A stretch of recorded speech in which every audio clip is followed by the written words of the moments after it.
बिहार में दशकों से जारी गोलीबारी और गोलियों की गूंज थमने का नाम नहीं ले रही है। पटना में एक बार फिर से व्यापारी की हत्या हुई है और जिसके बाद अब कानून व्यवस्था सवालों के घेरे में है। पटना में कारोबारी गोपाल खेमका की हत्या, बदमाशों ने घर के पास घात लगाकर मारी गोली। 7 साल पहले बेटे का हो चुका है मर्डर और अब इस हत्याकांड की जांच के लिए एसआईटी का गठन भी कर दिया गया है। पटना में बिजनेसमैन की हत्या के बाद एक्शन में नीतीश सरकार। सीएम नीतीश ने उच्च स्तरीय स्तर पर बैठक अधिकारियों को किया तलब। बहुत अभी मुझे मतलब सुबह ही पता चला। मेरे पास कोई शब्द नहीं है, मैं कैसे दुख व्यक्त करूं, शोक संतप्त परिवार को संवेदनाएं दे सकता हूं।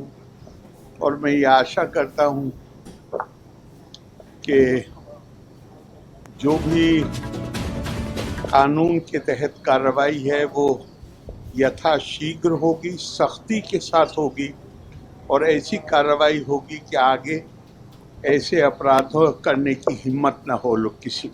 बहुत अभी मुझे मतलब सुबह ही पता चला। देखिए, ये चिंता तो है, इसके ऊपर मैं कोई इस सवाल को मैं छुपाने का या इस प्रश्न से भागने का प्रयास ना मैं करूंगा, ना हमारी सरकार को करना चाहिए। ये बहुत बड़ी चिंता का विषय है। अगर एक शहरी इलाके में इस तरीके से खुले आम इतनी बड़ी घटना को अंजाम दे दिया जाता है, जहां पे व्यवस्था सब अगल बगल है, थाना बगल में है, बड़े बड़े अधिकारी आसपास रहते हैं, अगर इतने पॉश इलाके में अगर इस तरीके की घटना घट रही है तो ये बहुत अत्यंत गंभीर विषय है। मैं सरकार के भी मैं संपर्क में हूं, स्थानीय प्रशासन के भी मैं संपर्क में हूं। शाम तक तमाम जानकारी अपने संज्ञान में लेकर पुनः मैं इसके ऊपर अपनी बातों को रखूंगा, पर इस तरीके की घटना चिंता को बढ़ाने का कार्य करती है। देखिए, आम जो अपराधी तक पकड़ है 14 घंटा के बाद पुलिस यहाँ फोन उठाने रात भर लोग कॉल करता रहा। जैसा कि हम परिजनों से बात की, इन लोगों ने जो हमें बताया कि जब ये घटना घटी और उस घटना के बाद जो है सीनियर एसपी को लगाया गया, फोन नहीं उठा। इसके बाद डीएसपी को लगाया गया, फोन नहीं उठा। इसके बाद स्थानीय थाना को लगाया गया, फोन नहीं उठा। अंत में इन लोगों ने डीएम साहब को लगाया। डीएम साहब 2 कॉल के बाद उन्होंने उठा लिया। इन्होंने सारी विस्तार से परिजनों ने बताया कि सर, हम लगातार फोन कर रहे हैं, हमारे यहाँ एक डेड बॉडी गेट पर पड़ा हुआ है, अब तक पुलिस नहीं फोन उठा रही है, तो हमको जो है मदद चाहिए, सुरक्षा चाहिए। डीएम साहब ने क्या पहल किया नहीं पहल किया उस परिवार को नहीं पता और ना मुझे पता, लेकिन जब डीएम साहब के फोन तो गया होगा और जब जाने के बाद स्थानीय थाना 3 घंटा बाद आती है तो आप सोच सकते हैं कि डीएम का भी फोन नहीं उठा होगा। बिहार में सुशासन का राज्य है। मुख्यमंत्री नीतीश कुमार की सरकार जब से बिहार में आई है, बंदूकों की जो गड़गड़ाहट है वो शांत हो चुकी है। लेकिन सवाल उठता है, अभी 1 सप्ताह पहले पटना के पॉश इलाके में एक व्यक्ति को बदमाशों ने गोली मार दी थी और अब गोपाल खेमका जो व्यापारी थे, उनको पॉश इलाके में उनके घर के आसपास घात लगाकर गोली मारी गई है। सवाल उठता है कि क्या जंगल राज की जो परिकल्पना है, जो परिभाषा है, वो सिर्फ 90 के दशक में था या आज के दौर में भी ऐसे मामले आते हैं? तो फिर बिहार की वो जो तस्वीर जिसे सुशासन के नाम से पेश की जाती है, उसका क्या?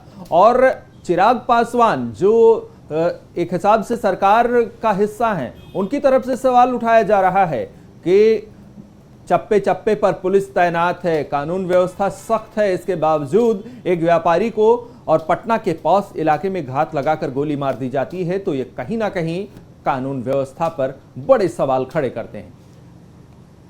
अभिषेक यादव हमारी संवाददाता इस खबर पर ज्यादा जानकारी के साथ जुड़ गए हैं। देखिए अभिषेक, बिहार की जो अब परिभाषा है वो यही है कि 90 के दशक में जंगल राज था, लेकिन आज के दौर में बिहार में सुशासन है और अब कानून व्यवस्था का राज चलता है। जो अपराधी थे और जो इस तरह के कृत्य में शामिल रहते थे वो अब खत्म हो चुके हैं। लेकिन 2 हफ्ते या कहते हैं कि 15 दिन के भीतर पटना के पॉश इलाके में अगर इस तरह से घात लगाकर गोली मारी जाती है तो सवाल तो उठता है कि कानून व्यवस्था का फिर क्या होगा। और जो तस्वीरें पेश की जाती हैं वो आज भी धूमिल है बिहार की। जी, जिस तरह से देखिए, जब 90 की दशक की बात होती तो यही एनडीए सरकार कहती कि बिहार में जंगल राज था। आज जब हत्या होती है, जब सिवान में दंगा होता है, जब नंगी तलवारों से काटा जाता है, सिवान में भी घटना हुई है। जिस तरह से देखिए एक दिन में बिहार के अंदर कम से कम 10 लोगों की हत्या होती है, तो कहीं ना कहीं ये प्रश्न उठता है कि क्या जंगल राज 2.0 बिहार में आ चुका है। जिस तरह से नीतीश हमेशा सुशासन की सरकार कहते थे, जिस तरह से कानून व्यवस्था को मजबूत करने का हमेशा दावा करते थे, कहीं ना कहीं पूरी तरीके से ये फेल दिख रहा है। जिस तरह से एनडीए की सरकार बनती है तो कहते हैं, प्रधानमंत्री मोदी भी जाते हैं, गृह मंत्री अमित शाह वहां पे जाते हैं, रैलियों में ये कहते हैं कि बिहार के अंदर अब सुशासन की सरकार है। लेकिन अब कहीं ना कहीं एक दिन के अंदर देखिए 10-10 हत्याएं हो रही, तो कहीं ना कहीं ये प्रश्न उठता है कि बिहार का आम नागरिक सुरक्षित है कि नहीं है। ये शासन और प्रशासन से बड़ा सवाल उठता है। जिस तरह से खेमका की हत्या होती है, सिर्फ महज 500 मीटर दूरी पर थाना होता है और उसके बाद 2 घंटे बाद पुलिस आती है, तो कहीं ना कहीं जिस हिसाब से देखा जाए परिवार वालों को कहना है कि इसमें पुलिस का भी साठगांठ है। लेकिन अब कहीं ना कहीं इस तरह से एसआईटी की गठित की गई है। अब इस हत्या की जांच की जाएगी कि क्या कारण रहे हैं। और जिस तरह से खेमका के लड़के की हत्या होती है 6 साल पहले, सेम पैटर्न से, कहीं ना कहीं ये बड़ा विषय उठ रहा है कि इसके पीछे कौन है, कि राजनीतिक विषय है कि रंगदारी का मामला है। तो कहीं ना कहीं एसआईटी अब जांच कर रही है। इस पूरे मामले पर एसआईटी गठन की गई है। अब जो जांच आती है उससे परमानंद जी जो खबर आएगी उससे दर्शकों बताते हैं, हम अपडेट करते रहेंगे। अभिषेक, क्या बिहार में, क्योंकि विधानसभा चुनाव है, नवंबर तक चुनाव होने हैं, और ऐसे में क्या अब जो सरकार की अच्छी छवि रही है, सरकार अपना ये जो कानून व्यवस्था और सुशासन के पोस्टर चस्पा करती रही है, क्या उसको बदनाम करने की साजिश भी हो सकती है? लगातार होती घटना है, कहीं ना कहीं कानून व्यवस्था को कटघरे में खड़ा कर उन तस्वीरों को ही कालिख पोतने की कोशिश की जा रही है जिसके दम पे सरकार अपना सीना ठोकते आ रही है। जी, जिस तरह से आप कह रहे हैं कि बिहार में लगातार हिंसाएं होती रही हैं, हालांकि खबरों में नहीं आई। अभी कुछ दिन पहले मोकामा में आप देखिए 2 गुटों के बीच झड़प होती है। मोकामा में आनंद सिंह और सोनू मोनू सिंह के बीच गोलियां चलती है, कम से कम 100 राउंड के करीब गोलियां चलती। तो लगातार वहां गोलियां चलती रहती। जिस तरह से आरजेडी के प्रमुख जो विपक्ष के नेता हैं तेजस्वी यादव, वो लगातार कहते हैं कि बिहार के अंदर 500 से 600 राउंड गोलियां डेली चलती है, लेकिन खबरों में नहीं आती। तो कहीं ना कहीं बिहार में सुशासन के ऊपर जो सरकार बनी थी कि शासन का राज आ गया है, जंगल राज खत्म हो गया, तो कहीं ना कहीं ये प्रश्न बिहार के अंदर हमेशा उठता रहेगा। जिस तरह से तस्करी को लेकर बड़ा सवाल उठता रहेगा, तो बिहार की कानून व्यवस्था लचर मानी जाती है। जिस तरह से आप देखिए बिहार में लगातार हत्याएं हो रही है, तो कहीं ना कहीं अभिषेक, बहुत बहुत धन्यवाद इस खबर पर ज्यादा जानकारी देने के लिए, क्योंकि बिहार में जो गोलियों का कल्चर है वो चाहे 90 के दशक में जिसको जंगल राज कहा जाता हो वो, या फिर जो सुशासन की सरकार है उस सरकार में भी लगातार ये जारी है। अगर व्यापारी को उसके घर के बाहर घात लगाकर मार दिया जाता है, पटना के पॉश इलाके में एक व्यक्ति को घेर कर मारा जाता है, तो एक बार फिर से कानून व्यवस्था को सवालों के घेरे में खड़ा होना पड़ेगा और इस बात की तस्दीक करनी होगी कि आखिर जब सुशासन का राज है तो फिर ये गोलियों की गड़गड़ाहट क्यों। पटना से इस वक्त की बड़ी खबर, एक व्यापारी को उसके घर के बाहर घात लगाकर उसकी हत्या कर दी जाती है और बताया जाता है कि 1.5 साल पहले उसके बेटे की भी हत्या की गई थी।